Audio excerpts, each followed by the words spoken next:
Si mirás esa imagen y yo te pregunto, ¿qué te sugiere? ¿Qué viene a tu mente? ¿Qué me dirías?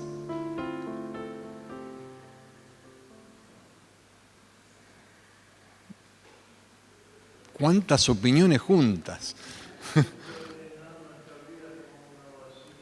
Nuestras vidas como una vasija. ¿Qué más podemos ver? ¿Qué viene? Lo primero, no es para pensarlo. ¿Cómo? Trabajo, dedicación, barro. ¿Alguien más de este lado? Porque hablaron todo de aquel. Ah, no, Cifrido opinó acá. Un arte. Puede ser muchísimas cosas, ¿no? Recipiente, muy bien, recipiente. Justamente eso es una vasija. La definición del diccionario dice recipiente para contener alimentos o líquidos u otras cosas. Conjunto de cubas, de tinajas en las bodegas. Hay distintos tipos de materiales, de tamaños, de todo tipo. Estas son vasijas de barro, pero son recipientes, justamente. El mensaje podría haberse llamado recipientes, podría haberse llamado tinajas, vasos. De hecho, en la Biblia podemos encontrar cada una de estas palabras. Es más, puede ser con cualquier elemento. Si agarramos una sandía, la partimos en la mitad y la huecamos, es un cuenco, es algo que es un recipiente. Me acuerdo cuando yo era chico, había sandías en mi casa, de chiquitita, muy dulce, la poníamos en el pozo de agua para enfriarla y después de la siesta la cortábamos y con una cuchara comíamos. Era un recipiente. Me vino a la memoria eso hace 15, 20 años atrás. No sé por qué se ríe Dito. Pero es así. Voy a leer una historia. Dice que había una vez un rey. El rey tenía un sirviente a quien le confió una valiosa vasija. De algún modo la vasija se rompió. El sirviente temía tanto al rey que no supo qué hacer, hacia dónde ir. Encontró a un hombre sabio y le pidió su consejo. El sabio le aconsejó que no llevara la vasija destrozada frente al rey, que no sería beneficioso. El sirviente decidió que sería mejor aconsejarse con uno de los amigos más cercanos del rey. Pensó que esa persona debía tener un profundo conocimiento de cómo reaccionaría y cómo procedería el rey. Cuando estuvo frente al compañero de confianza del rey, le pidió consejo y recibió la siguiente respuesta. Conozco la grandeza y gloria del rey. Una vasija así no debe ser colocada frente a él. Debes destruir la vasija completamente. El sirviente todavía no sabía qué hacer, no estaba tranquilo y finalmente decidió ir al de un experto artesano con la esperanza de que tal vez pudiera reparar la vasija.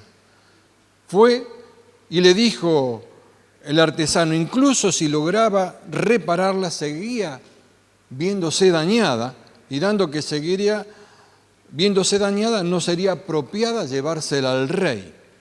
El sirviente se dijo a sí mismo, no puedo actuar de esa manera como si no hubiera pasado nada. No puedo negar mi responsabilidad, iré ante el rey y que haga conmigo lo que le parezca apropiado. Cuando el sirviente se presentó al rey, el rey le dijo, utilizaré esta vasija rota. Las personas que consultaste respondieron de cierta manera por respeto a mi gloria. Sin embargo, yo elijo utilizar la vasija como esté. Como vasijas que somos, muchas veces parecemos que somos inapropiados o queremos ocultar las cosas y pedir consejo por donde sea. Un artesano, un amigo, un sabio. Pero la palabra nos enseña otra cosa. El rey nos acepta tal como somos. Vasijas como somos. Decide elegir usarnos. ¿Qué elegimos nosotros? ¿Qué clase de vasija anhelo ser? Esa es la pregunta. ¿Qué elige cada uno? porque es por elección, no es por presión, no es por obligación. No es por lo que otros digan, es por lo que el Rey dice, por lo que el Señor dice. Uno elige ser una vasija. Y conforme esa vasija va a dejar algo en la vida. El viernes pasado, antes de ayer, falleció nuestro pastor, don Lorenzo Klein, de 91 años. Nos llamó un amigo y dice, se apagó el viejito. Y fue así realmente. Para nosotros fue una persona que marcó nuestras vidas. Nos convertimos con él, nos bautizó. Mirábamos a él como ejemplo y de hecho en todas las regiones así, por todos lados, hasta los medios periodísticos, porque dejó algo, una vasija que fue de honra para el Señor, predicaba a Cristo en todo momento. ¿Qué vasija elige ser cada uno? Es lo importante. Isaías 64:8, tengo varios pasajes, hay muchísimos pasajes, como antes decía, referido a vasijas, vasos, tinajas. Y 64:8 dice, ahora pues Jehová, tú eres nuestro Padre, nosotros barro y tú que nos formaste, así que obra de tus manos somos todos nosotros, para que nos quede en claro. Jeremías 18:4 y 5, cuando está Jeremías y tiene la visión del alfarero, y la vasija de barro que él hacía se echó a perder en su mano y la volvió e hizo la otra vasija según le pareció mejor hacerla. Entonces vino a mí la palabra de Jehová diciendo, ¿no podré yo hacer de vosotros como este alfarero, oh casa de Israel? Dice Jehová. He aquí como el barro en la mano del alfarero, así sois vosotros en mi mano, oh casa de Israel. Romanos 9:21. Refiriéndose a esto, dice el apóstol Pablo, ¿o no tiene potestad el alfarero sobre el barro para hacer de la misma masa un barro para honra y otro para deshonra? Y anteriormente, dice en el verso anterior, ¿dirá el vaso de barro al que lo formó, ¿por qué me has hecho así? Y 2 Corintios 4:7, tenemos este tesoro en vasos de barro para que la excelencia del poder sea de Dios y no de nosotros. Creo que cada uno de estos textos, como otros que podíamos encontrar y leer y meditar, está muy claro de cuál es la cuestión. Simplemente somos formados por Dios, pero este dice para que la excelencia del poder de Dios sea de Dios y no de nosotros. María, la madre de Jesús, nombre original Miriam, era una vasija para contener algo tremendo, aquel que estaban esperando durante siglos, el Mesías, a nuestro Salvador, a Jesús. Ella era simplemente una vasija. No era superior a nadie, fue una escogida de Dios y había una total disposición en ella para hacer esa vasija. En Lucas 1:38 dice, entonces María dijo, he aquí la sierva del Señor. Otras versiones dicen la esclava de Dios, la esclava del Señor. Hágase conmigo conforme a tu voluntad. Y el ángel se fue de su presencia. La clave de María es, hágase conmigo conforme a tu voluntad. Y nosotros lo leemos y no tenemos en cuenta lo que ella podía estar viviendo.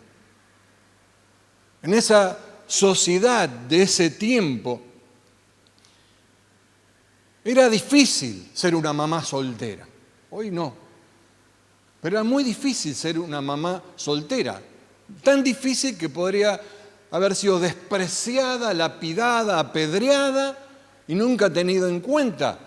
José la podría haber despreciado, ya había firmado el contrato, la ketubá que se llama, porque era un matrimonio judío, en donde está el acuerdo de cada uno y de otro, que estaba firmado. y podía haber pasado meses o años antes que se casara y la conociera, pero sin embargo, esta mujer estaba viviendo esto: hágase conmigo conforme a tu voluntad.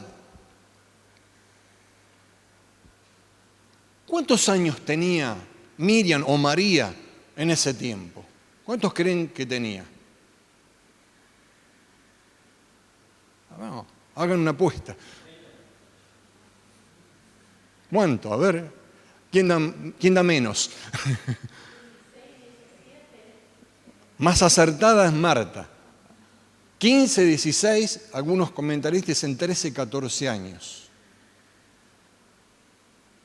Esa es la edad que tenía María. 13, 14 años.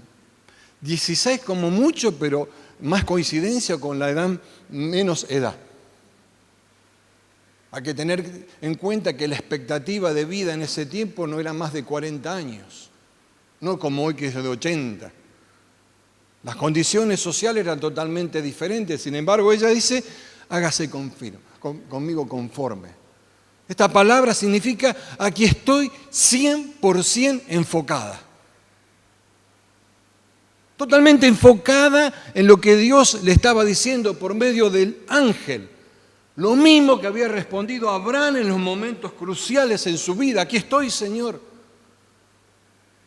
Lo mismo que él. Que Dios permitiera, o en su vida permitiera que Dios haga lo que quisiera con ella, como debería hacer con cada uno de nosotros también. Un momento difícil. También en esa sociedad de ese tiempo, casi con seguridad, no sabía ni leer ni escribir María. Solamente el 5% de la población lo sabía.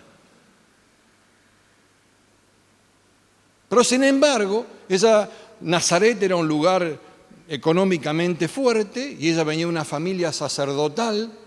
Su tío era sumo sacerdote y con toda seguridad conocía toda la Escritura porque había escuchado la Torá en boca de su familia y lo que normalmente hacía cada familia hebrea en los tiempos, y lo que no sabían iban a la sinagoga a recibir la instrucción, no la ley, la instrucción.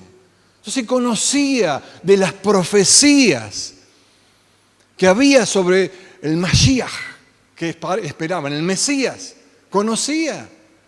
Y estaban todos expectantes que iban a ser de una virgen. Por eso ella respondió, a pesar del caos que podía ser en su vida, porque iba a ser un caos aceptar ese desafío, ¿o no? Se enteraba la sociedad y piedras le iban a llover, no aplausos. Conocemos la historia. Conforme a su voluntad, 100% enfocada en lo que Dios quería hacer con su vida. Ella fue una vasija de honra que contuvo al Mesías, al Salvador, a quien adoramos y a quien antes decíamos no hay lugar más alto que estar a sus pies. Gracias a que alguien la contuvo, que fue un recipiente. Cada uno de nosotros podemos pasar un caos, como María en ese tiempo, era un caos. Trasladémonos a ese tiempo, lo que la sociedad podía pensar, las chumbas del barrio, lo que podían decir. Pues chusma hubo siempre. Pero ese caos fue transformado con la presencia del Salvador. Así que en nuestras vidas puede haber caos, pero la presencia del Salvador transforma el caos en orden. Qué maravilloso que es el Señor. Depende también de la vasija que decidamos ser, qué queremos contener en cada una de nuestras vidas. Vasijas frágiles, leíamos también. Puede haber vasijas de oro. Puede haber vasijas de barro, de cualquier otro tipo, porque no se trata tanto de lo exterior, sino de lo que contiene cada vasija. 2 Corintios 4:7, que antes leíamos, y de otra versión dice: cuando Dios nos dio la buena noticia, puso, por así decirlo, un tesoro en una frágil vasija de barro. Así, cuando anunciamos la buena noticia, la gente sabe que el poder de ese mensaje viene de Dios y no de nosotros. ¿Cómo sabe el Señor? Porque nos dejamos usar, porque una vasija que contiene al Espíritu Santo, que contiene a la palabra poderosa, entonces vas a ver que ese mensaje es de Dios, no es nuestro. No es con de humana sabiduría, como dice Pablo, sino es el poder de Dios en nuestras vidas. Ahora, ¿somos conscientes de esto? Podemos ser conscientes de la realidad que nos rodea, de muchas cosas, de la economía, del COVID, pero somos conscientes de esto tan maravilloso. Vivimos en coherencia respecto a esto. El domingo pasado escuchábamos, y Laura decía que somos sacerdotes, lo dice la Escritura, somos mensajeros. Ahora, la pregunta es, ¿qué mensajeamos? ¿Qué whatsappeamos? Sería más para el contexto actual. ¿Cuál es nuestro estado? Porque el Estado denuncia al Estado. ¿Me doy a entender? Somos conscientes de esto maravilloso, extraordinario, que está a nuestra disposición. No es para uno elegido, para cualquiera. ¿Qué vasija queremos ser? ¿Qué vasijas queremos ser? Acá está la cuestión. Recipientes, vasijas. Porque dice Juan que mayor es el que está en mí que en el mundo está. Mayor. Por eso Jeremías decía, oh Israel, no puedo hacer contigo lo mismo que hizo el alfarero con el barro. De la misma manera que el barro está en las manos del alfarero, así estás en mis manos. ¿Creemos esta palabra? Así. Por eso David podía decir, cuando describe en el Salmo 139, que es maravilloso, léanlo, mi embrión vieron tus ojos. Pero lo extraordinario que él decía, te alabo porque estoy hecho de manera asombrosa y maravillosa. Tu obra es maravillosa, lo sé muy bien. Estaba hablando del mismo. No era porque Dios lo había hecho así, él reconocía y se declaraba a sí mismo, se miraba en el espejo y no por vanidad, es porque reconoce a Dios. ¡Qué obra maravillosa! Tú me hiciste.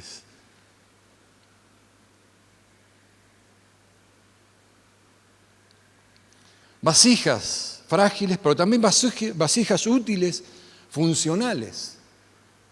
Útiles, porque tienen una función y un propósito que están incorporados en nuestras vidas, dones y talentos. Dones y talentos. Jesús nos llamó a ser sus discípulos. Discípulos, no ovejas, un día lo aclaré muy bien. Discípulos.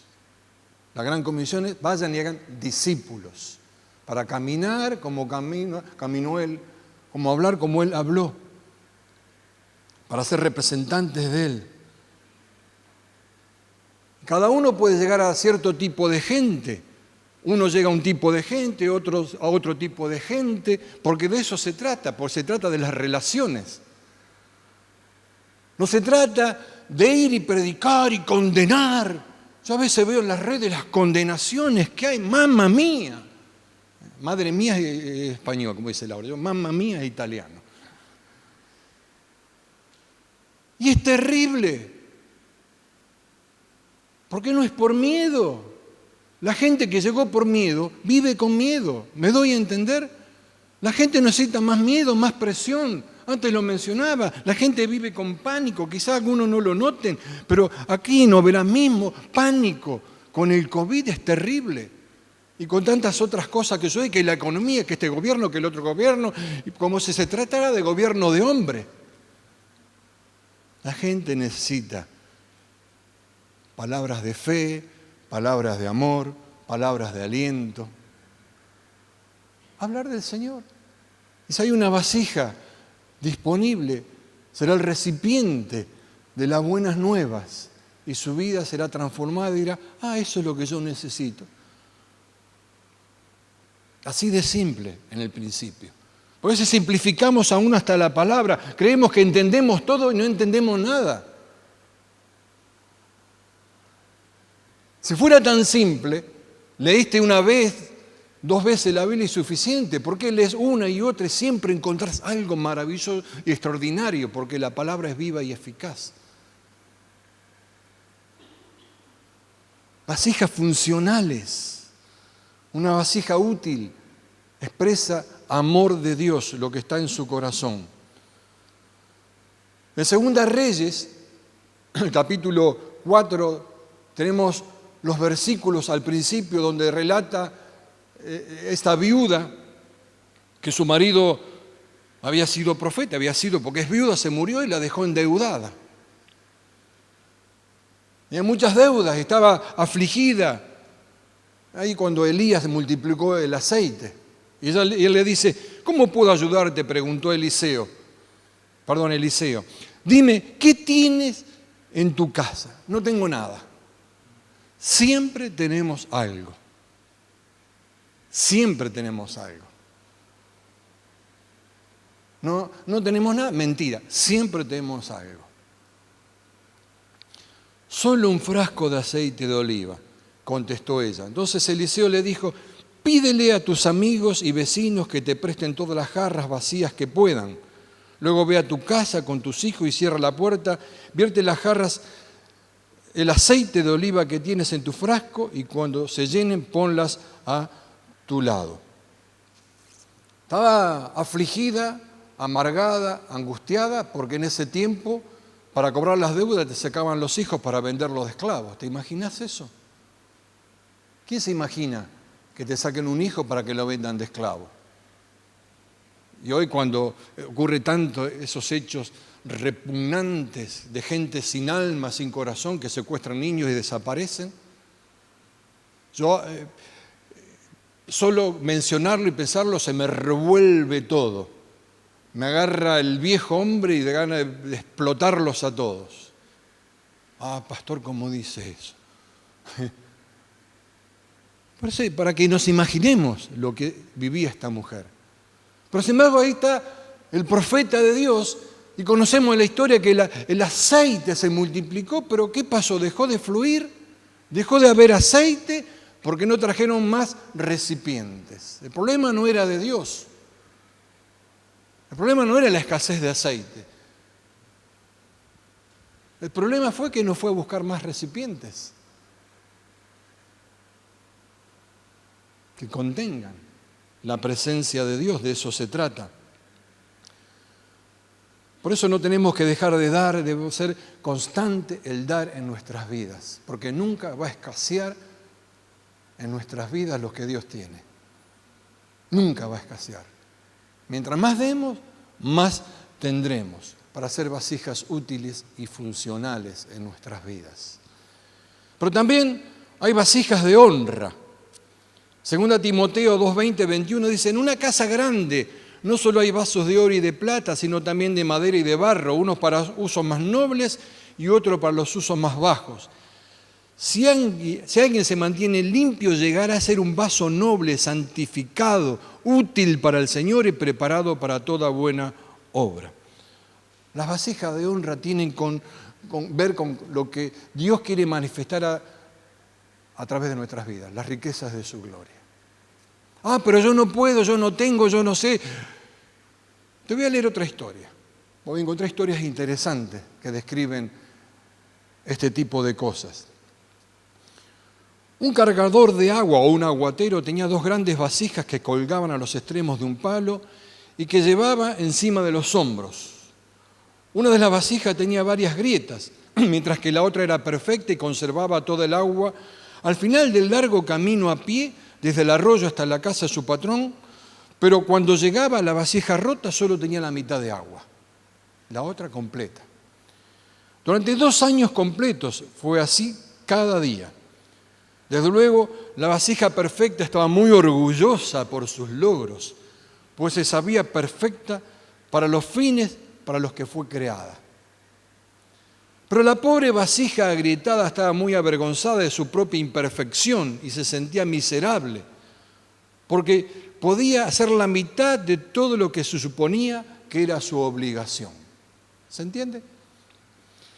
Después de 2 años, la tinaja quebrada le habló al aguatero diciéndole: estoy avergonzada y me quiero disculpar contigo porque debido a mis grietas solo puedo entregar la mitad de mi carga y por esa causa obtienes la mitad del valor que deberías recibir. El aguatero, apesumbrado, le dijo compasivamente: cuando regresemos a la casa quiero que notes las bellísimas flores que crecen a lo largo del camino. Así lo hizo la tinaja y en efecto vio muchísimas flores hermosas a lo largo del trayecto.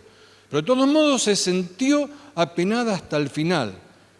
Quedaba dentro de sí la mitad del agua que debía llevar.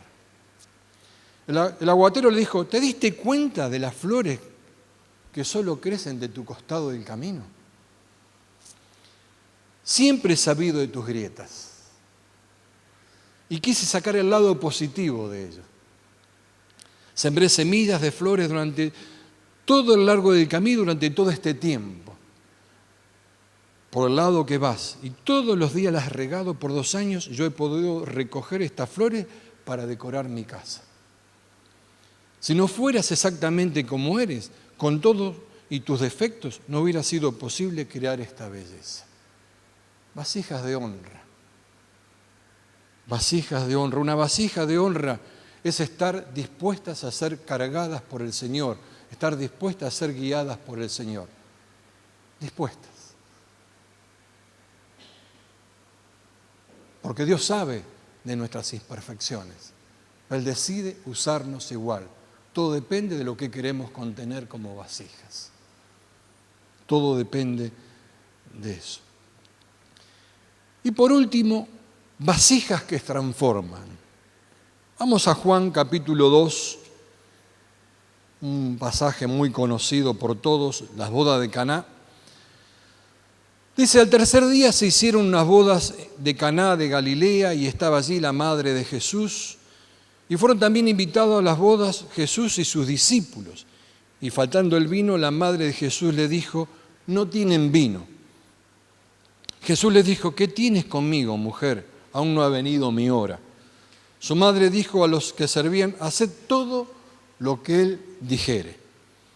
Y allí estaban 6 tinajas de piedra para agua, conforme al rito de la purificación de los judíos, en cada una de las cuales cabía 2 o 3 cántaros, uno promedio de 100 litros cada una.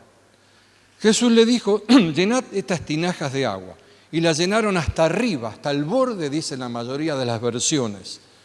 Entonces le dijo: sacad ahora y llevadlo al maestresala, al encargado del banquete, y se la llevaron.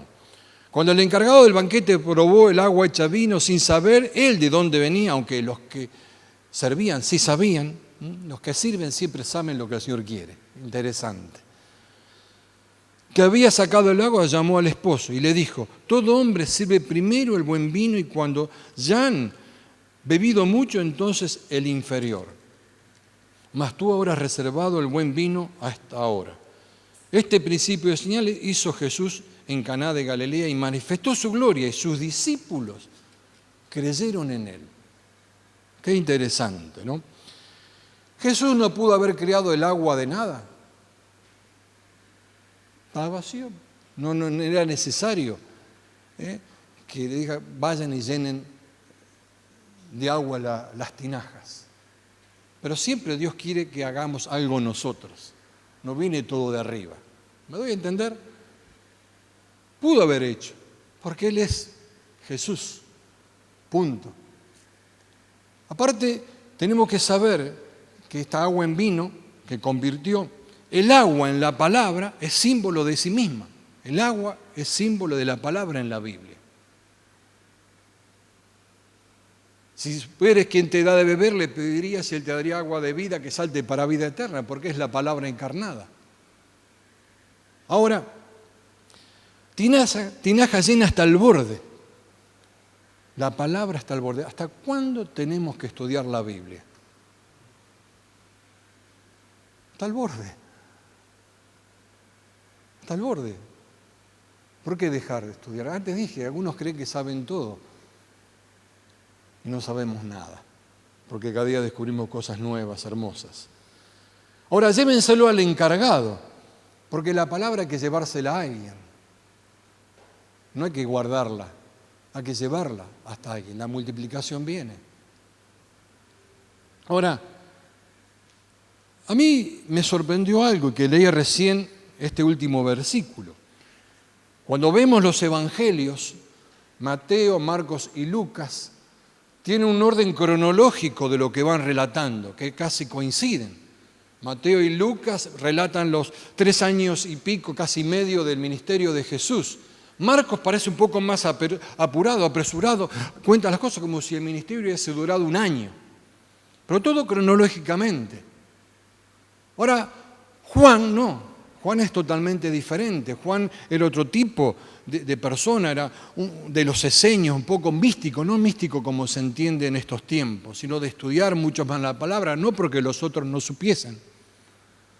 Pero él puso las cosas como mejor le parecían, lo más destacable para él, su punto de vista del ministerio de Jesús. No hay un orden. Ahora acá dice que los discípulos se convirtieron, creyeron cuando vieron este milagro. Creyeron en él, lo acabamos de leer. A mí me hubiera impactado más salir a Lázaro de la tumba, ¿o no? O caminar sobre las aguas, algo, porque somos más tendientes a ver lo fantástico. No, pero acá ellos creyeron en Jesús. Yo leí estos días esto y digo, ¿cómo creyeron en Jesús? Sí, creyeron, lo acabamos de leer. Y sus discípulos creyeron en Él. Ahora,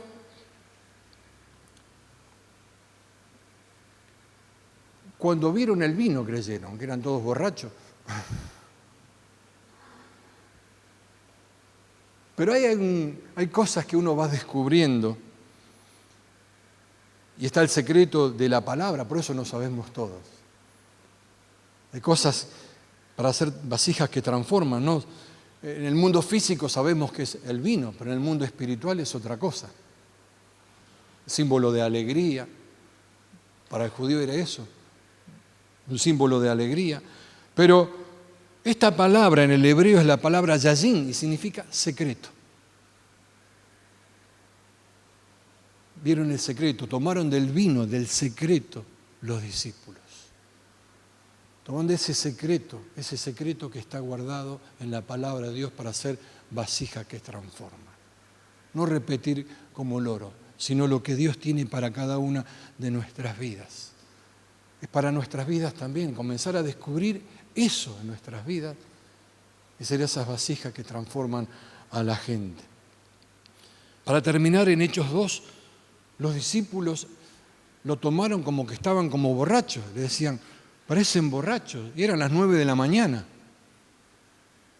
No, porque estaban llenos del Espíritu Santo, llenos de ese secreto, llenos de la palabra de Dios. Ese secreto principal, ¿saben cuál es? Descubrir quiénes somos y cuál es nuestra misión. No hay cosas, secreto extraordinario para dar una palabra y que la gente quede impactada, qué bueno. No. A través de ese secreto, de ese vino, de la palabra, descubrimos quiénes somos.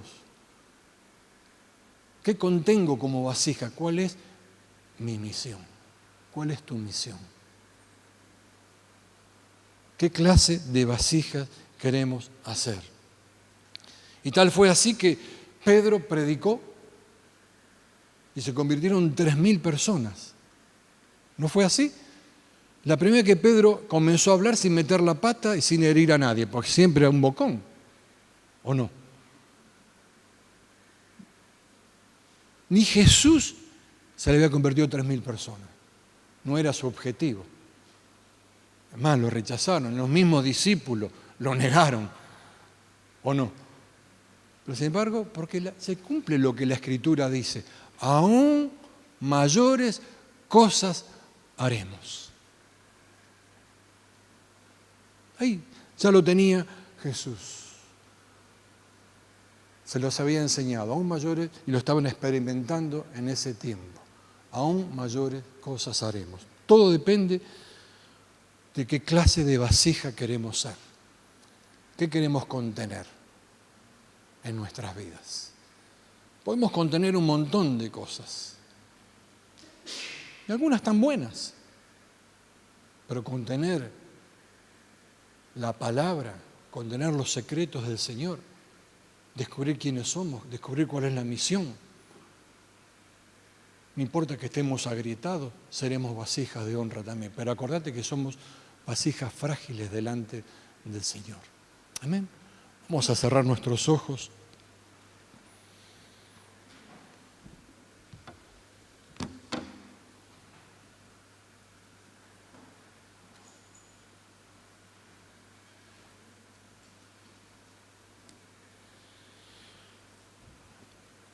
Gracias, Señor, por tu gran amor, tu misericordia sobre nuestras vidas.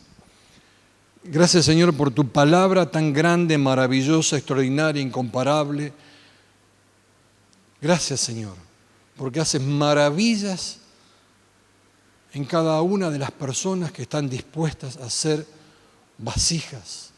Que podamos estar enfocados 100%, como lo estuvo en su tiempo Abraham, tantos otros como lo estuvo María, cuando fue anunciado esa noticia tan tremenda que podía ser algo catastrófico para su vida, pero tú lo has convertido en algo extraordinario. Así sucede con cada una de nuestras vidas. Cuando nos enfocamos el 100% en ti, Señor, en tu palabra, aunque haya problemas, tú lo transformas, tú lo cambias. Nuestro lamento en baile, nuestra tristeza en gozo. No sabemos cómo lo haces, solamente nosotros tenemos que profundizar, indagar, conocer las maravillas que hay encerradas en tu palabra, Señor, y en tu presencia, estando a tus pies por sobre todas las cosas. María estaba a los pies de Cristo